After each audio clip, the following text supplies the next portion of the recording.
The morning began like any other sentencing day in a high-profile murder trial. Reporters camped outside. Cameras pointed at every entrance, social media counting down the minutes. Inside courtroom 4B, the air was cold, still, and electric. The defendant, Evan Mercer, 27 years old, sat stiff, eyes forward, emotionless. For months he had stayed silent. No interviews. No testimony. No statements. His legal team crafted him into a blank slate, the kind of defendant jurors can't read, can't decode, can't feel sympathy for, and the public hated him for it. The gallery was filled with people who wanted only one thing: the harshest possible punishment. The victim's family sat in the front row, their faces tight with grief and anger. Even the judge looked tired. Weeks of evidence, testimonies, expert analysis, all pointing in one direction. Everyone believed they knew exactly how today would end. But no one knew what Evan was planning. Not his lawyers, not the judge, not even the people whose lives he had destroyed. Right before the sentencing began, Evan did something his defense team never approved. He stood up. His attorney whispered sharply, "Sit down." "Not now. Don't speak." But Evan ignored him. He turned slowly toward the victim's family, and in a voice steady enough to freeze the room, he said, "I'm sorry for everything I did." The reaction was immediate. A gasp rippled through the gallery. The judge leaned back, eyebrows raised. The bailiff stiffened, preparing for the worst. Even the court reporter stopped typing for a moment. One of the victim's relatives shot up from her seat, shouting, "You're sorry now, after all this time? After what you did?" Another person began to cry uncontrollably, head in their hands. The jurors who were not supposed to react looked shaken. Some stared at Evan like they were seeing him for the first time. Others looked furious, as if the apology felt like a slap in the face. Legal experts later described this moment perfectly. An apology in a courtroom is a psychological grenade, and this one had just exploded. It took exactly 5 seconds for total chaos to break out. Someone in the gallery yelled, "Fake! He's faking it for sympathy." Another person lunged forward, screaming that Evan should rot for what he did. Security rushed in, forming a wall between the defendant and the spectators. The judge slammed the gavel so hard it echoed across the room. "Order! Order now!" But the room wouldn't calm down. Bailiffs escorted 2 people out.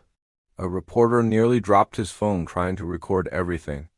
The victim's mother collapsed in tears, shaking uncontrollably. And Evan?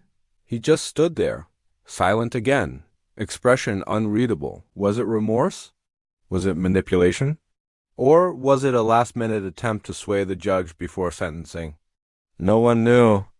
And that uncertainty right there threw the entire proceeding into jeopardy.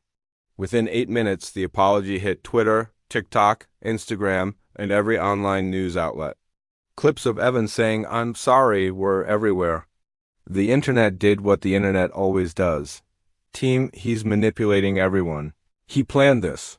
He's trying to get sympathy. This is classic narcissistic behavior. Team, he actually sounds sorry. His voice cracked. He looked genuinely broken. Why didn't he apologize earlier? Within an hour, hashtags were trending nationwide. Reaction videos flooding timelines. Psychologists analyzing body language. Criminologists dissecting his tone.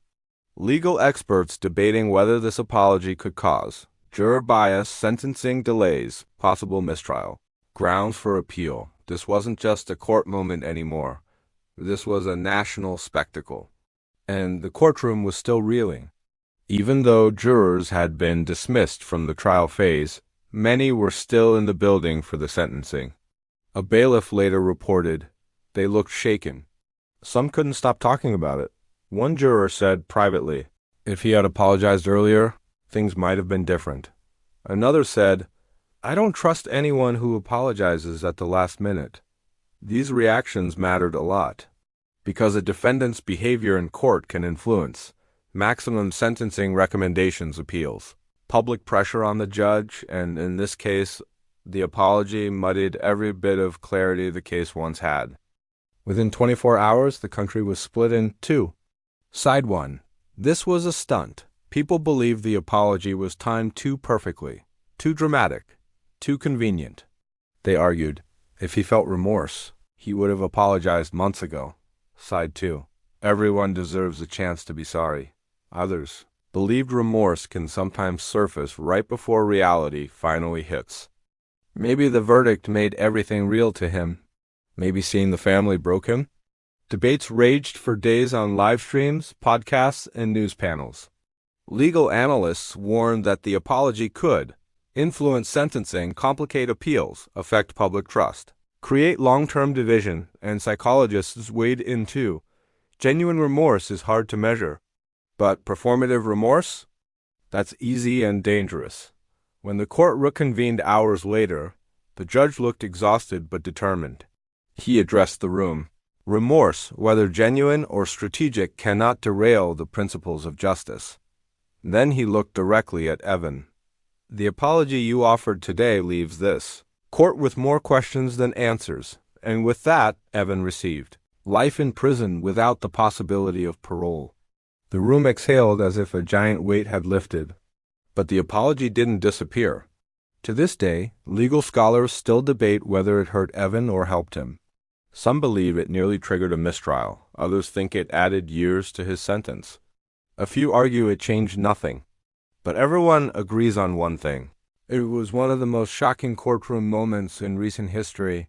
A one-word apology that unleashed chaos, divided a nation, and left one final chilling question. Was he truly sorry, or just desperate?